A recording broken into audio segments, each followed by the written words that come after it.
Kasi kung hindi mag-submit, kanino ka nagsasubmit? Wala pong gitna, mga kapatid. It's either you submit to the Lord or you submit to the flesh, the world, and the devil. Yun lang po yun eh. Walang gitna. It's either Panginoon o yung kaaway ng Panginoon. Yung kaaway natin, ngayon naligtas na tayo. The world system, yung sistema ng mundo na ito. Mga kapatid, sinasabi ko nga, dati pang malala, dati pang wicked. Sinabi na dun sa book of Genesis pa lang eh. The imagination of the thoughts of the hearts of people are wicked. Yun sabi dun eh, wicked continually.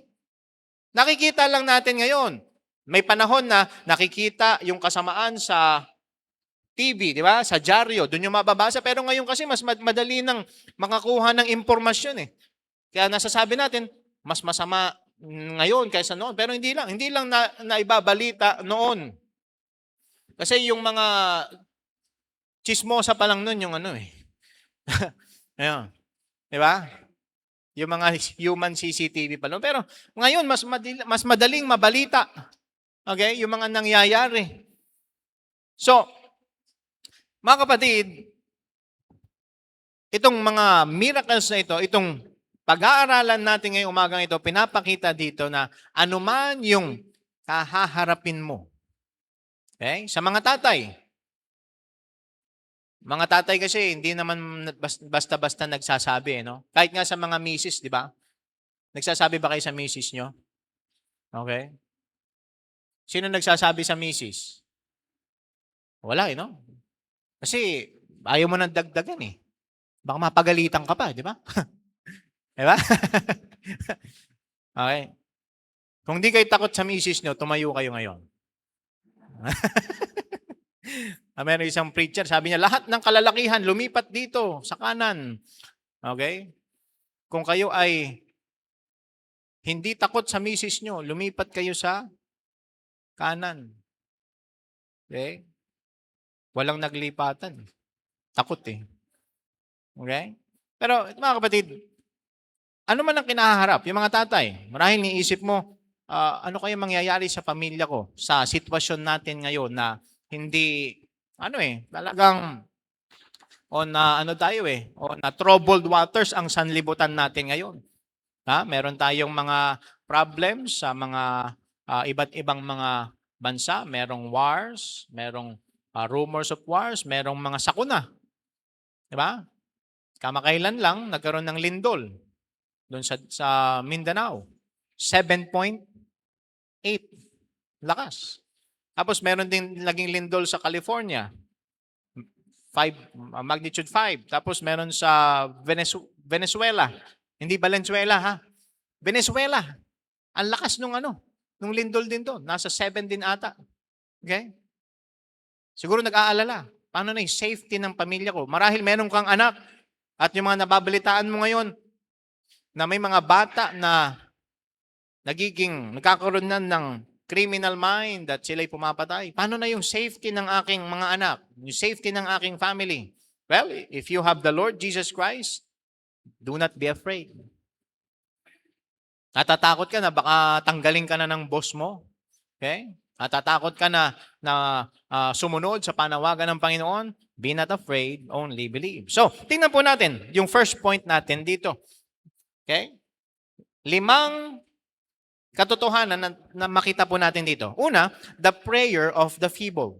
The prayer of the feeble. Ano ibig sabihin ng feeble? Ibig sabihin niyan yung mahina. Dadalhin tayo ng Panginoon sa punto ng buhay natin ay papakita niya na mahina tayo. Diba? Minsan, ang iniisip natin, kaya ko itong gawin. Okay? May mga plano ka, yes, gagawin ko ito. Pero dadalhin tayo ng Panginoon sa point na marirealize natin, hindi ko kaya. Nanghihina ako. Wala akong magagawa. At kapag ganyan ang nangyari sa atin, yung point ng buhay natin na hindi natin makontrol yung mga bagay, pag wala na tayong control, katulad nung pangyayari dito, anong gagawin natin? We are feeble. We are weak. Sabi dito sa verse number 22. So verse 21, and when Jesus was passed over again by ship unto the other side, galing siya ng Gadara, bumalik siya doon sa other side, much people gathered unto him, and he was nigh unto the sea.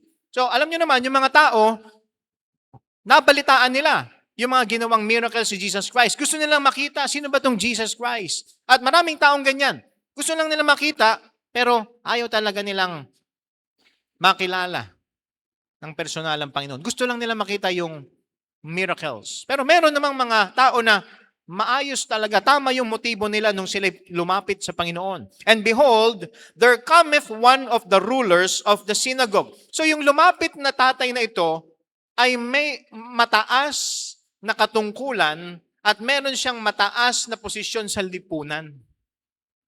Okay? Hindi basta-basta ito. He is a ruler of the synagogue. Yung mga synagogue po, yan ay yung tuwing Sabbath, okay, nagtitipon yung mga Hudyo.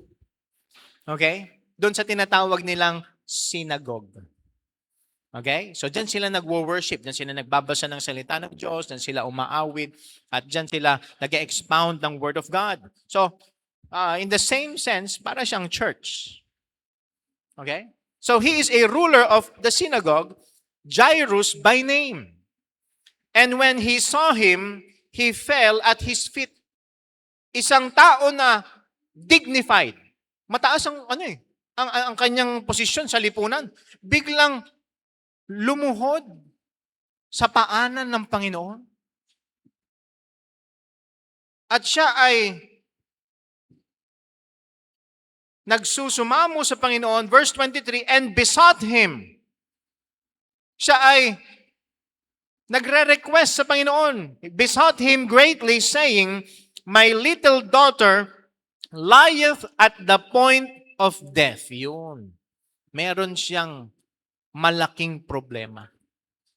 May sakit ang kanyang anak at the point of death. But sabi niya dito, I pray thee, come and lay thy hands on her, that she may be healed, and she shall live.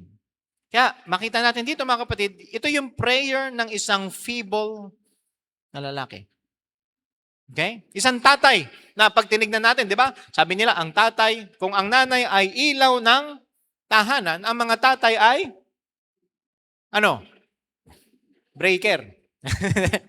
Ano tatay? Haligi ng tahanan, di ba? Haligi. Okay? Kaya nga mga kapatid, alam nyo, yun nangyayari sa ating lipunan ngayon na walang nakikitang tatay ang mga bata. Isang factor yan, bakit nagiging ganito yung lipunan natin. Kasi kailangan ng mga bata, ng mga anak, na meron silang tatay na gagabay sa kanila. Iba eh. Iba. Now, hindi ibig sabihin na, Pastor, paano yun? Wala akong tatay. Sisirain ko na buhay ko. Hindi rin. Sana pumasok sa isip niyan, wala naman akong tatay eh. Sirain ko na itong buhay na. Hindi. Pag naligtas ka na, may tatay ka sa langit at nais niya na maging maayos ang buhay mo. At kung yan ay nasira man ng kasalanan, nasira man yan ng addiction, marahil niisip mo, may ginawang masama sa akin. Sira na ang buhay ko. Well, ang Panginoon siya ang magbibigay ng healing sa iyo. Okay? Kung mo isipin na, wala kasi akong tatay. Pero mga kapatid, malaking bahagi sa mga nangyayari ngayon sa ating lipunan ay dahil walang mga tatay na nagtuturo sa kanilang mga anak. Di ba dapat yung eskwelahan? Hindi po. Okay? Secondary lang ang schools. Ang dapat nagtuturo una sa mga anak ay ang tatay. Katuwang ni nanay. Hello? Okay? Mamaya, dun sa last point, bibigyan natin ng focus yung pag-provide sa needs ng mga bata. So we see the prayer of the feeble. Ikaw ba ngayon ay nanghihina ka? Well, the best thing to do when you feel weak and when you are weak is to bow your knees and pray. Okay? Yung iba, iniisip pa nila, paano ko ba isosolve itong problem to? Paano ko ba ma-resolve itong problema ito? Lumuhod ka sa Panginoon. May pangangailangan kang malaki. Meron kang malaking problema na kung hindi mariresolve magiging katapusan. Di naman sana katapusan ng buhay mo. Well, lumapit ka sa Panginoon. Katulad ng ginawa ni Jairus. Okay? So, anong sabi ng Panginoon dito? Verse 24. And Jesus went with him. Okay? Jesus went with him. And much people followed him and thronged him. So alam nyo na, maraming tao, parang sa Divisoria, okay? Sino sa inyo nakapunta na sa Divisoria ng November, pa December? Naranasan ko na yan. Nung single pa ako noon, nung nililigawan pa ako ni Mrs., ginawa niya akong driver. Pala nagpapapansin siya sa akin. No, ako naman, focus na ako sa driving. Okay? So, pag pumunta kami doon ng November, grabe, daming tao. Daming nagbibilihan. So, minsan nga, para makasingit ka, itataas mo yung buhat mo.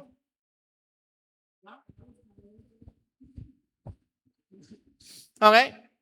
Sobrang dami ng tao, siksikan. Tapos, ang dami mo pang buhat-buhat. Kasi kami yung inuutusan noon ni Pastor Gilbert na mamili ng mga kinakailangan pag may mga event. Okay? So, maraming tao, parang ganun. Naranasan nyo na yan. Okay? So, sino naka-experience sa inyo nung kayo ay nandun sa traditional simbahan, di ba? Doon sa Antipolo. Okay? Tuwing Semana Santa, may mga umaakyat doon. Doon sa katedral, siksikan yung mga tao.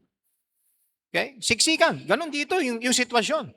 Siksikan yung mga tao, may mga nagtutulakan, and then, may nangyari. Okay? Yung isang babae na may sakit siya ng 12 years, okay? Habang ang Panginoon papunta dun sa bahay ni Jairus, hindi naman agad-agad na makakapunta kasi nga, yung mga tao nagkukumpulan. Okay? Marahil yung mga disciples, tabi. Ha? Okay? Okay? May mga nanghahawi, di ba? Okay? Para tong yung traslasyon. Okay? Pero yung totoo ito, hindi yung sunog na Okay? Pero mga kapatid, yung babae, may purpose ang Panginoon, ba't nangyari yan? Kasi may babae na kailangang gumaling. Sabi nung babae na ito na may sakit sa dugo for 12 years, kung mahawakan ko lang yung dulo ng kanyang balabal, gagaling ako. May purpose ang Panginoon. Pero hindi tayo magdedwell dyan. Makita natin, second point, the patience through frustrations. The patience through frustrations. So, maraming tao. Marahil kung ikaw si Jairus, ilagay mo yung sitwasyon mo kay Jairus. Emergency ito. Okay? Emergency. Tapos, ikaw, kasama mong Panginoon, hindi kayo agad-agad makapunta, di ba? Ma-frustrate ka. Okay? Di ba? Ma-frustrate ka eh. At minsan ganyan tayo pag nagpe-pray tayo tapos hindi pa sinasagot ng Panginoon yung prayer natin. Ilang minuto ka pa lang nag-pray, na-frustrate ka na. Lord, bakit ang tagal naman? May mga prayers na it will take you days, it will take you weeks, it will take you months or even years bago sagutin ng Panginoon. At dadating yung time na you will be frustrated. But makita natin dito, the patience through frustration. Okay? Siguro kasi nung nahawakan nung babae na may sakit yung balabal ng Panginoon, okay? Ang Panginoon tumigil eh. Tingnan nyo dun sa verse number 30. And Jesus, immediately knowing in himself that virtue had gone out of him, turned him. Oh, di ba? Tingnan nyo, nandun pa ba kayo sa senaryo? Ha?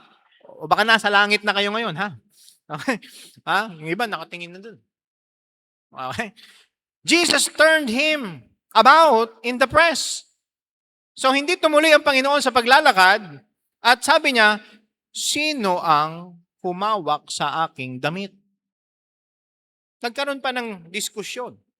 Sino humawak sa damit ko? Yung mga disciple niya, sabi sa kanya, Panginoon, nakikita mo naman, kumpulan yung mga tao. Ha? Tapos tatanungin mo, sino yung humawak ng damit mo? Okay? Pero ang Panginoon, nais niya na yung babae, magpatotoo siya dun sa nangyari sa kanya. Okay? So, dito, lumabas yung babae, but the woman, fearing and trembling, knowing what was done in her. Yan yun eh. Pag na-save ka, you know what happened to you.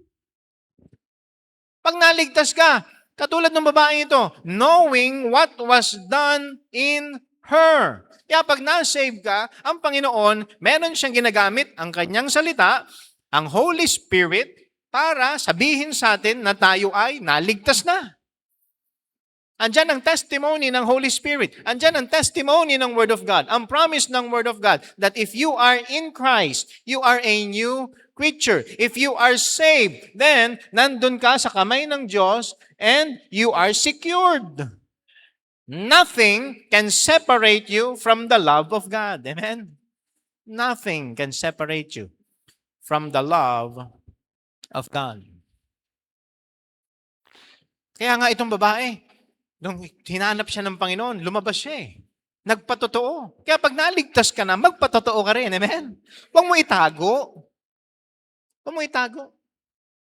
Doon sa airport, meron silang dinalang Shih Tzu. Okay? Ang cute ng mga Shih Tzu eh, no? Kaso minsan nakakaasar eh. May mga Shih Tzu. Okay? Sila Sister Pebby may Shih Tzu sila, si Po. Okay? Gustong-gustong lumabas at habulin yung mga pusa. Okay? Pero, delikado kasi baka siya yung madali ng mga pusa eh. No? Kuyugin ng mga pusa. Merong isang aso na dinala sa airport. Sabi ng officer doon sa airport, ano yan? Police dog. Paano naging police dog? Shih Tzu. Diba? Ano yung mga police dog? Mga German Shepherd, mga canine, ano pa? Mga, yon, yung mga aso na yon, no? Hindi ako familiar sa mga aso eh. Okay? Chihuahua. May chihuahua ba na police dog? Okay? Sabi nung may-ari, ano to? Nasa CIA. Mga kapatid, pag Kristiyano ka, walang secret Christian. Walang secret Christian. Dapat nagpapatotoo tayo.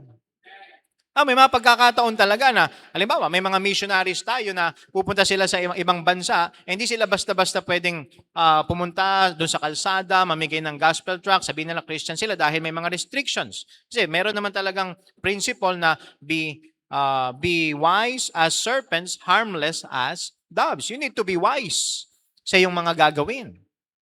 Okay? Pero kung nasa isang bansa ka na malaya, ito kung nasa bansa ka na malaya at hindi ka naman makukulong, hindi ka mauusig, marahil pagkakantsawang ka lang, bakit may mga Kristiyano na hindi sila nagpapatotoo na sila iligtas? Bakit hindi ka makapagbigay ng gospel tracts doon sa jeep? Sino sumasakay ng jeep everyday? Okay? Nahihiya ako eh. Ba't ka nahihiya? Yung mga nanghihingi nga sa jeep, hindi sila nahihiya. Ikaw na yung magbibigay, ba't mahihiya ka? Hello? Pero pagdating sa kalokohan, ang bilis, ang lakas ng loob. Di ba? Pero doon sa tamang gawin, nahihiya tayo. Mga kapatid, baliktad. Sana maging malakas ang loob natin para gawin yung mga tama. Hello? Tama ba mag-witness? Tama. Bakit hindi natin ginagawa regularly? So, nangyayari itong mga bagay na ito, okay? So, siguro si Jairus, Panginoon, bilisan mo na dyan. Yung anak ko, kailangan na. But, kailangan meron tayong patience through frustrations na ang tagal na, bakit hindi pa kumikilos ang Panginoon? Hindi lang natin nakikita.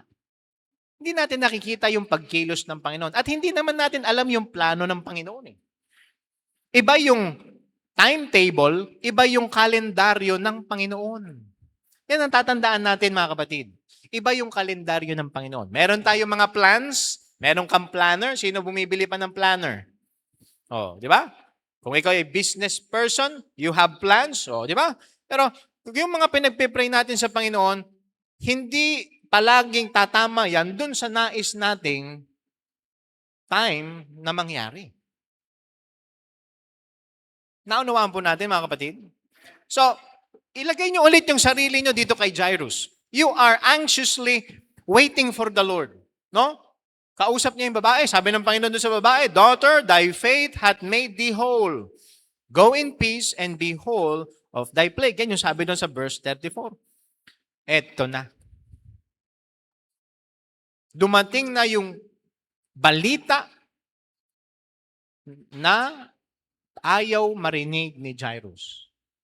Verse 35. Ano sabi sa verse 35? While he yet spake,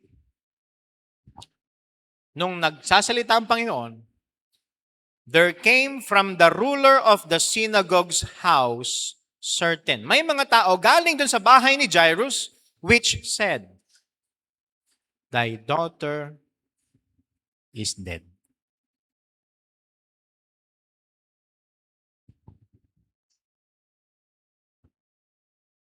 Nagpe-pray ka, ang tagal mong pinagpe-pray, and then what happened is the opposite. Maraming tao, pag hindi tayo naging maingat, okay, magalit tayo sa Diyos, maging bitter tayo. "Lord, kala ko ba dinidinig mo yung panalangin? Akala ko ba pag sumunod ako sa iyo, gagawin mo ito?" Well, mga kapatid, hindi natin alam kung bakit inalaw ng Panginoon yung mga bagay na yan. Hindi natin alam bakit hindi sinagot yung prayer. Because pag nag-pray naman tayo, there are 3 possible answers. Ano yun? Yes, no, and sometimes, wait. But pagdating dito, at first glance, makikita natin dito, "Ay, akala ko ba pagagalingin ng Panginoon?" Well, ang Panginoon, yung pagkilos niya, una sabi ko sa inyo, yung plano ng Panginoon, hindi natin alam. At hindi rin natin masusukat yung mga paraan ng Panginoon kung paano siya kikilos sa buhay natin. May mga pagkakataon, di ba, sa gospel na nung ang Panginoon, sabi niya dun sa, isang Roman officer naman, sabi niya, "Yung servant ko may sakit." Sabi ng Panginoon, "Sige, pupunta ako." Sabi ng Roman officer, "Hindi, Panginoon, sabihin mo lang, nagagaling yung servant ko, naniniwala ako." Aba, pinagaling. Hindi na kailangan pumunta ng Panginoon doon sa bahay. But at this instance, siguro yung ruler ng synagogue, si Jairus, sana sinabi na lang ng Panginoon, gumaling. Pero hindi eh. Merong magandang planong Panginoon. Okay? Hindi lang natin nakikita pa. Pero may magandang planong Panginoon sa buhay mo at sa buhay ko. Hello? Okay? Pero masakit na marinig ito eh. "Thy daughter is dead." Okay? Alam nyo naman, ang mga babaeng anak, diba? Malalapit sa puso ng mga tatay yan eh. Yung mga anak na lalaki, binabalibag ng tatay, di ba? Nire-wrestling. Diba? Sino sa inyo nire-wrestling nyo? Yung mga tatay. Nire-wrestling nyo yung mga anak nyong lalaki. Pero sa mga babaeng anak, nire-wrestling nyo ba? Hindi eh. Talagang prinsesang-prinsesa yung mga yan eh. Di ba? Okay? Pero, marinig mo, yung anak mo, patay na. Sakit niyan, ang sakit sa puso. "Why troublest thou the master any further?" Bakit inaabala mo pa ang Panginoon? Sabi nila. So, alam niyo na, ang puso ng isang taong nakaranas ng, siya ay lumapit sa Panginoon, expecting that Jesus will go with him. Pumunta naman ang Panginoon, kasama siya. Nagkaroon ng mga, kung titingnan natin, parang mga obstacles ba? Pero yung mga obstacles na yan, yung mga delays, those are times na may ginagawa ang Panginoon eh. Hindi lang para sa sitwasyon natin, but also may ginagawa ang Panginoon sa puso natin. Because mas mahalaga yung ginagawa ng Panginoon na pagkilos sa ating puso.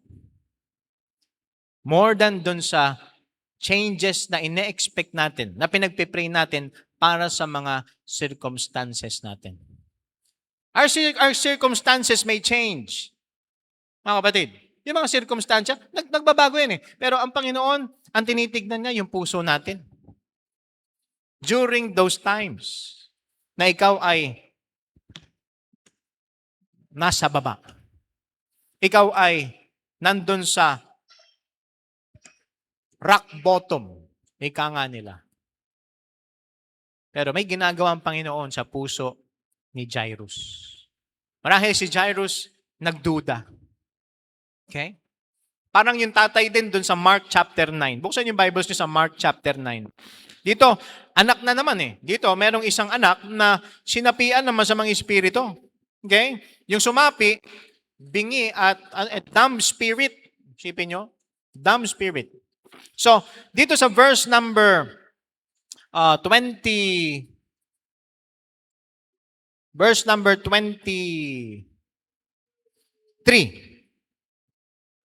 Okay?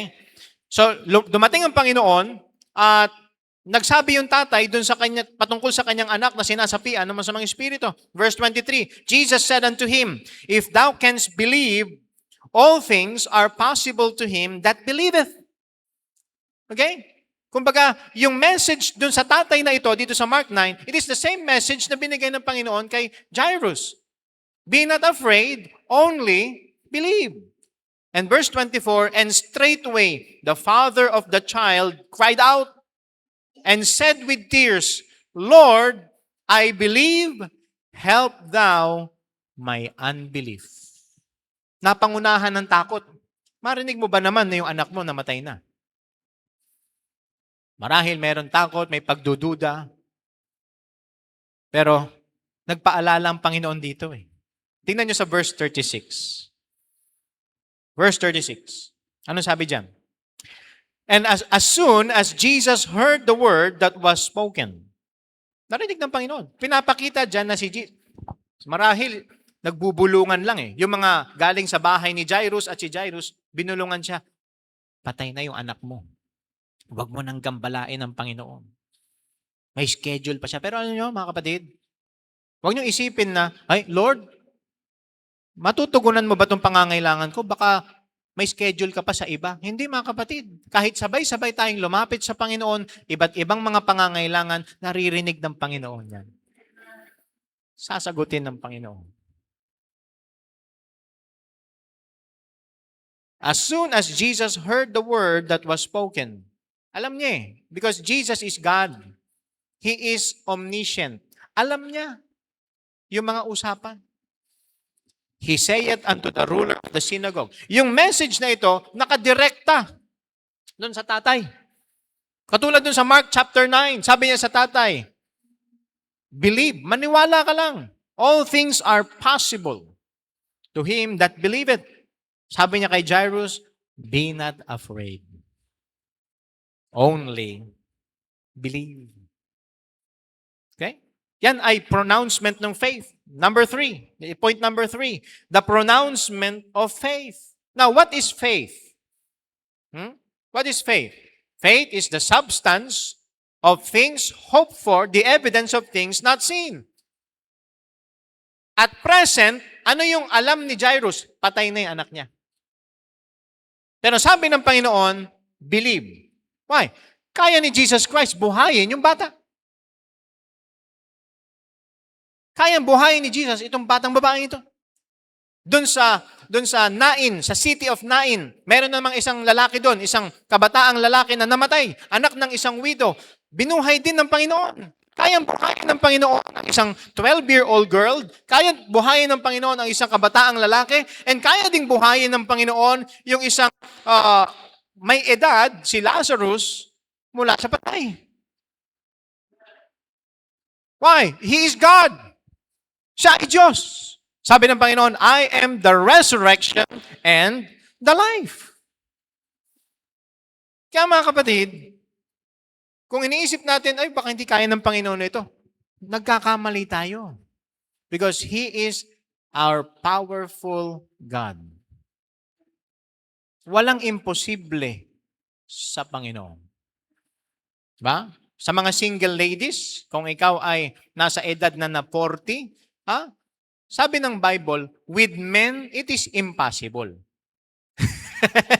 Di ba? Sa mga kalalakihan talaga, imposible. No? But not with God. O, kaya kung 40 ka na, single ka pa, yan, huwag kang mawalan ng pag-asa. Magtirik ka lang ng kandila. At saka katol.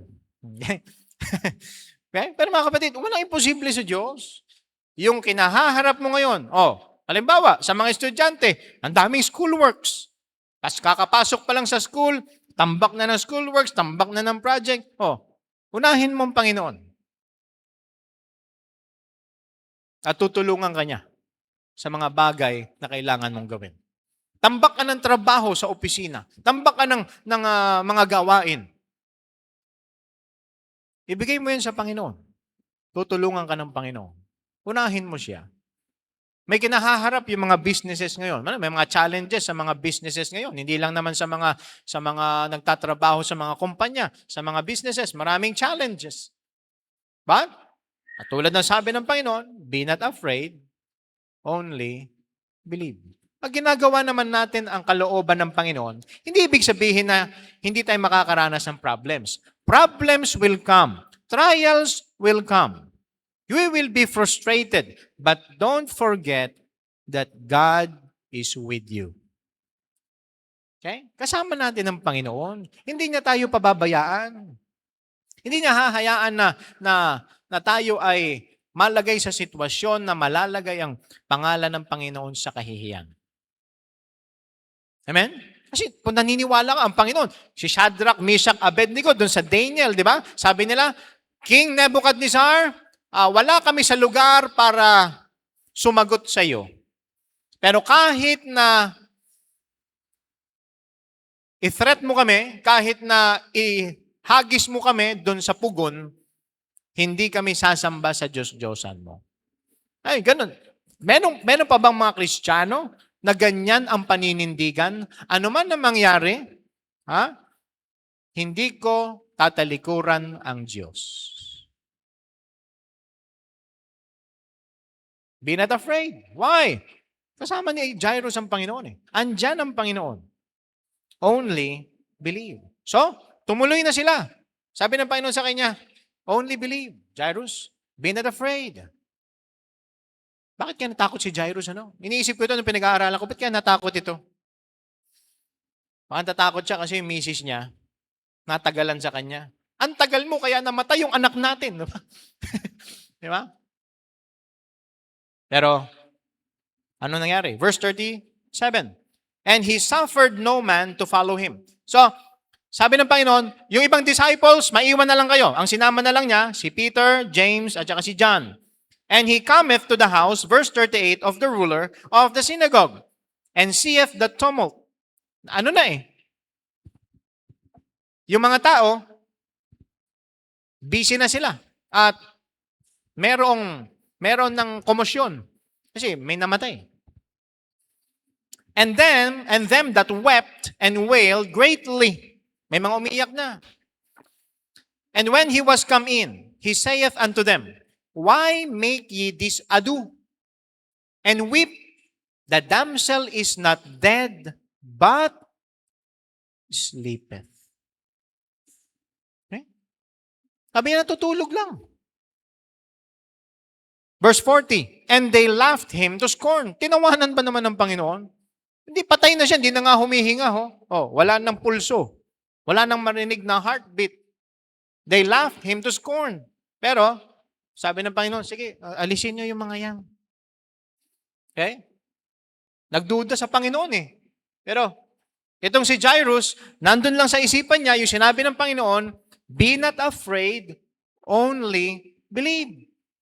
But when he had put them all out, nasa verse 14 na tayo, he taketh the father and the mother of the damsel, and them that were with him, and entereth in where the damsel was lying. And then sa verse 41, okay, dito na yung last point na, yung fourth point natin. The power to forthwith heal. The power to forthwith heal. Ano ibig sabihin ng forthwith? Sa Senado, ano diba? Binigyan nila ng definition nito eh. Diba? Forthwith. Ano ba ibig sabihin ng forthwith? Immediately. Jesus has the power to immediately heal and to raise someone from the dead. May power ng Panginoon eh. May power siya to heal. May power siya to help us dito sa mga infirmities natin. Pero mga kapatid, mo nyo isipin na sa lahat, ganun ang pagkilos ng Panginoon. There are times that God will say to us, katulad ng sinabi niya kay Apostle Paul, na si Apostle Paul 3 times siyang lumapit sa Panginoon para alisin yung thorn in the flesh. Ano yung thorn in the flesh ni Apostle Paul? Sabi ng mga Bible scholars, lumuluwa yung mata niya, nagmumuta. Okay? Meron siyang problem sa kanyang eyesight. He besought the Lord 3 times. Nakiusap siya sa Panginoon, Panginoon, alisin niyo po itong thorn in the flesh na ito. Pero ano sabi ng Panginoon sa kanya? Hindi aalisin yan, but my grace is sufficient for thee. For my strength is made perfect in weakness. Yeah, we are weak. We are feeble. And there are times na, yes, hindi sasagutin yung prayer natin na gumaling tayo, pero sasabihin ng Panginoon, bibigyan kita ng biyaya para makapagpatuloy ka. At ibang klaseng biyaya yan. At ibang klaseng pananampalataya ang madedevelop sa atin.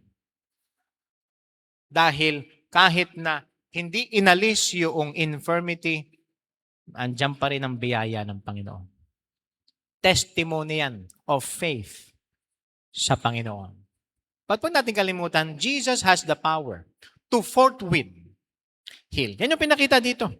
Ano sabi dyan? And he took the damsel by the hand and said unto her, Talitha cumi.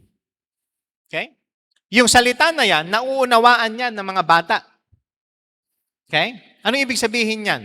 Anak, bangon na. Di ba? Anak, bangon na. Nakatatlo na si nanay, wala pa rin. Pang-7 beses, anak, tanghali na. Kung hindi ka magigising, papaluin na kita. Okay? Talitha cumi. Ibig sabihin, little one, wake up. Wake up. Which is being interpreted, damsel, I say unto thee, arise. Verse 42. Ano sabi dyan? And straightway, yun, yung power ng Panginoon, kayang gawin yung mga imposible. Ha? Kaya wag mong pagdudahan ng Panginoon. Ha? Pinagdududahan ba natin ng Panginoon? Ginawa na nga ng Panginoon sa buhay natin yung pinaka maganda at pinakadakilang milagro. Ano yun? Kaligtasan. The moment na ikaw ay lumapit sa Panginoon, sumampalataya ka sa Kanya bilang tagapagligtas, forthwith, immediately, na-save ka. Forthwith, na-save ka. Immediately. And sabi dito sa verse 42, and straightway, the damsel arose, bumangon, and walked. Naglakad. For she was of the age of 12 years, and they were astonished with a great astonishment. Yung nanay tsaka tatay, pag kami yung nagpabangon dyan, ang tagal. Mahirap gisingin yung tulog eh. Ay, yung gising eh. Yung mga disciples, si Peter, James, and John, sabi, patay na. Kasi wala nga imposible sa Panginoon. Be not afraid, only believe. And in verse 43, bago tayo pumunta doon sa verse 43. Okay? So dito, mga kapatid, kailangan makita natin na sa mga tatay, magbigay tayo ng encouragement sa mga tatay. Okay? Yung mga anak na pinagkaloob ng Panginoon sa atin. Okay? Huwag nating kalimutan na ipinagkatiwala lang sila ng Panginoon sa atin. Okay? Si Jairus, for a moment, naranasan niya yung loss ng anak.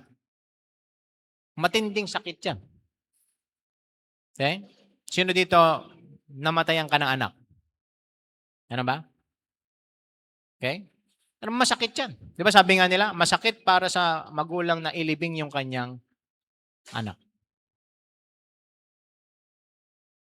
Pero binalik ng Panginoon. Amen? Binalik eh. Binuhay itong anak ni Jairus. Pero mga kapatid, pinapakita sa atin yan na anytime ang anak natin pwedeng kunin ng Panginoon. Siya nagbigay. Tulad ng sabi ni Job, the Lord giveth, the Lord taketh, blessed be the name of the Lord. Kaya, i-cherish natin yung moment, yung time na kasama pa natin yung ating mga anak. Amen? Okay? Marahil busy ka, pero iwan mo yung ginagawa mo. Sinasabi ko din to sa aking sarili, iwan natin yung ginagawa natin. Mag-spend tayo ng time kasama yung mga anak natin. Lalo na pag maliliit pa yan. Okay? Kasi pagka naging teenager na yan, ayaw na nilang tayo yung kasama nila. Kasi magkakaroon sila ng mga friends, ng mga barkada. Pero sana, kahit na naging teenager sila, close pa rin. Amen? Ha? Maging malapit tayo sa ating mga anak. Okay? I-cherish nyo inyong mga anak. Huwag mo sabihin na, pinapakain ko na nga siya eh. Hindi. There is more than the food, the shelter, the clothing na ibibigay mo. May mas mahalaga pa mga bagay kaysa dyan sa mga material na bagay na yan. Kaya dyan na tayo pupunta sa point number 5. Okay? The provision of food. Anong gagawin nyo sa mga kabataan? Sino 12 years old dito? 12 years old. Andiyan ba si Kurt? Saan si Kurt? Ando sa likod? Talita Kumi. Gumising ka. Okay? Ba't ka natutulog sa likod? Okay? Asan si G. Franz? Okay? Yeah. 12, ilan taon na si Kurt? 12? 21. Tanda mo na pala. 12. Sino sa mga babae dito 12 years old? Meron ba? Yung height, 12 years old. Ang mga 12 years old, pag nagising, anong hinahanap? Maliban sa cellphone. Pagkain. Kaya alam ng Panginoon yung kailangan nito. Sabi niya sa magulang, and he charged them straightly that no man should know it, and commanded that something should be given her to eat. Nabanggit ko sa inyo kanina, the Lord giveth, the Lord taketh, blessed be the name of the Lord. The Lord has given us children. Siya nagbigay. Siya nag-ingat dyan doon sa sinapupunan. Siya nag-ingat sa nanay at dyan para mailabas, ma-deliver, either by cesarean section or by normal delivery. At ang Panginoon din ang magpapanatiling safe dyan sa bata na yan. Pero merong responsibility ang mga parents, ang mga tatay, especially ang mga tatay. Mga araw natin ngayon, Pero alam niyo ba, kahit araw natin ngayon, mas marami pa rin ang ginagastos sa Mother's Day. Okay?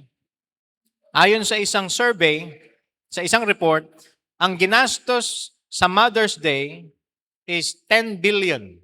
Sipin nyo. 10 billion. Okay? Last year, sa Father's Day, 8 billion. Di ba? Asan napunta ibang billion? Sa flood control. Mas malaki yung nagagastos sa Mother's Day. Kasi, ito okay, sa mga may tatay. Diba, parang ang hirap mag-isip ng bagay para naibibigay sa tatay, no? Kasi parang yan iisip natin, ano ba kailangan ni tatay? Siya nga yung nagbibigay sa kailangan ko eh. Pero meron din kailangan ng tatay. Okay? Kaya, ihag nyo yung tatay nyo ngayon, yung mga anak. Ihag nyo yung tatay nyo. Oo. Okay?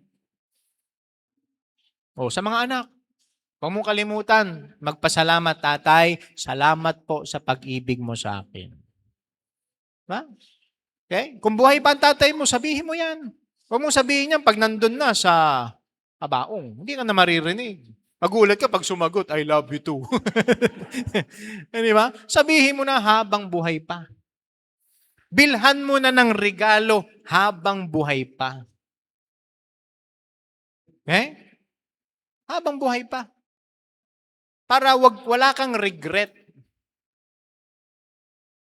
na sayang hindi ko nasabi kay tatay, sayang hindi ko naibigay ito. Habang buhay pa. At kung hindi ka in good terms sa iyong tatay ngayon, ayusin mo na yan. At kung hindi pa save ang tatay mo, witnessan mo na siya. Okay? But dito sa point na ito, the provision of food, nais kong encourage ang mga tatay regarding sa ating responsibility as fathers.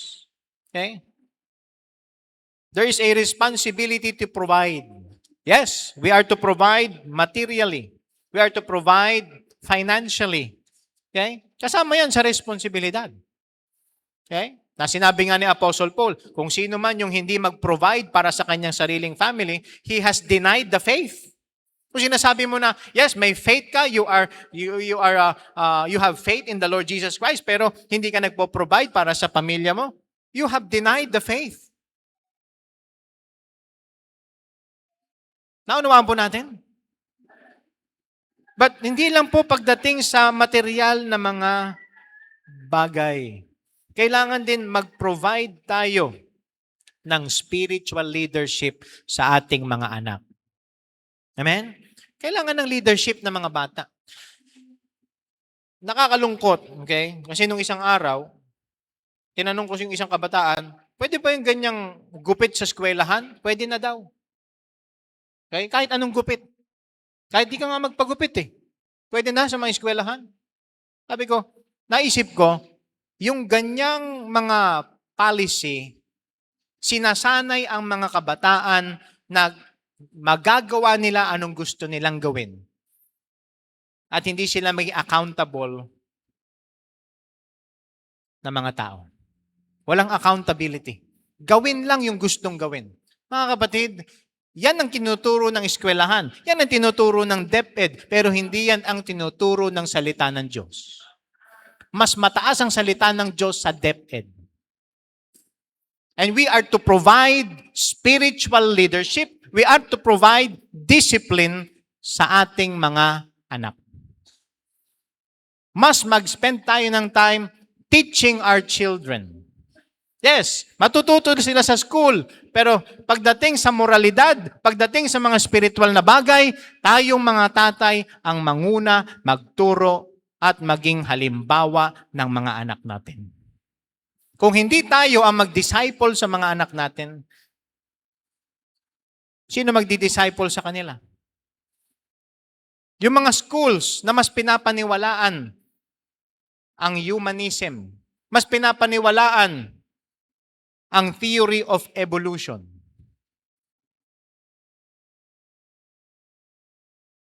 Kesa sa Bible. It is high time for us, fathers, impluwensyahan ng mga anak natin. Kung hindi, we will lose them. We will lose them.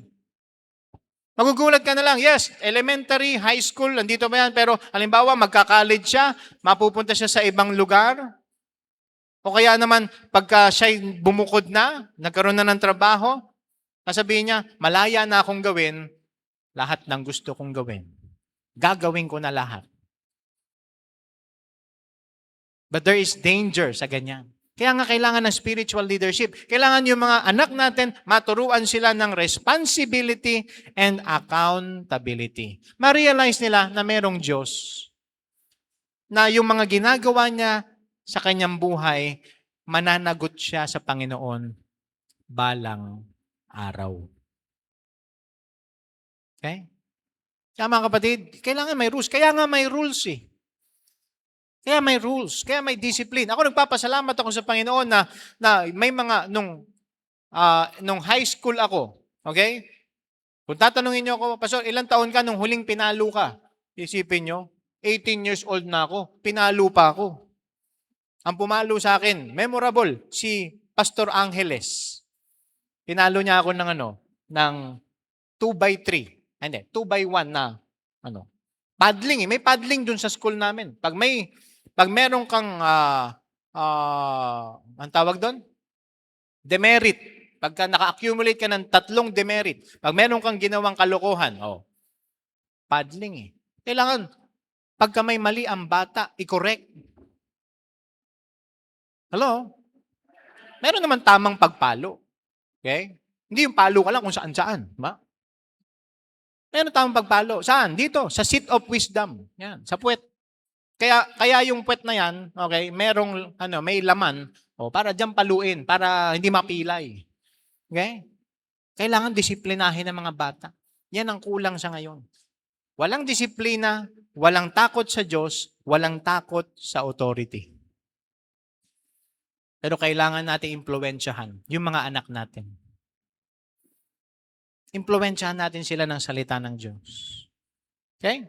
Kailangan, hindi lang tayo mag-provide sa kanilang material needs, financial needs, physical needs, spiritual needs, but kailangan mag-provide din tayo ng isang environment na nauunawaan nila yung principle ng authority. Okay? I am under someone. I need to respect that person. May binigay na authority ang Panginoon.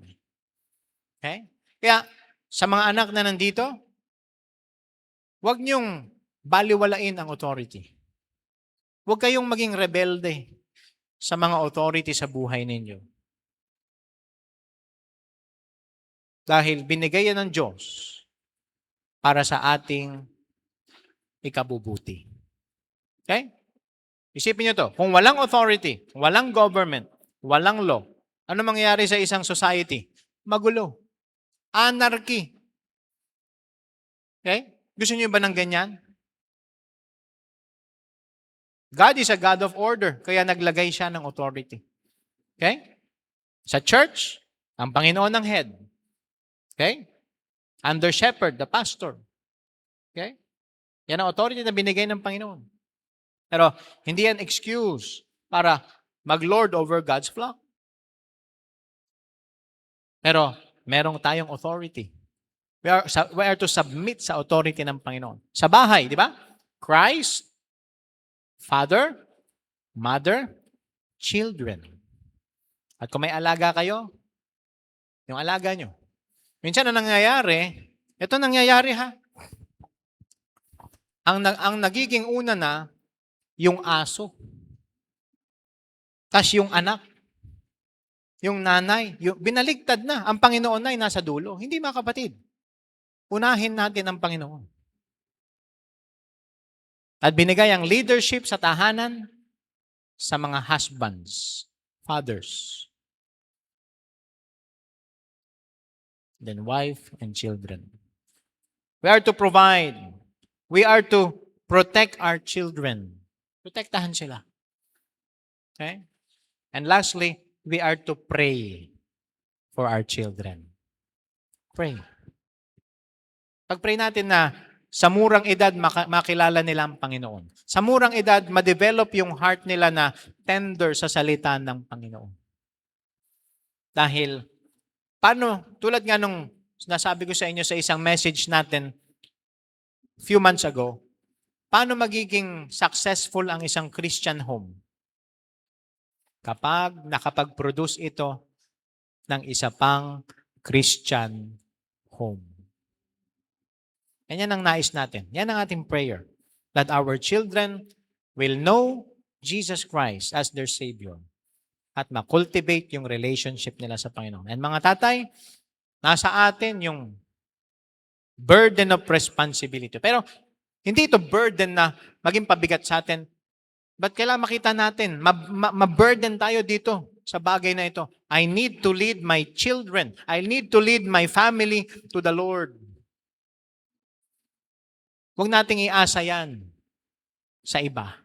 Nasa atin yung responsibilidad. Kaya nga, mga tatay, tutulungan tayo ng Panginoon. Marahil natatakot ka. Be not afraid. Only believe. Pangunahan mo ang iyong family. Magkaroon ng family prayer, family devotion. Spend time with your kids.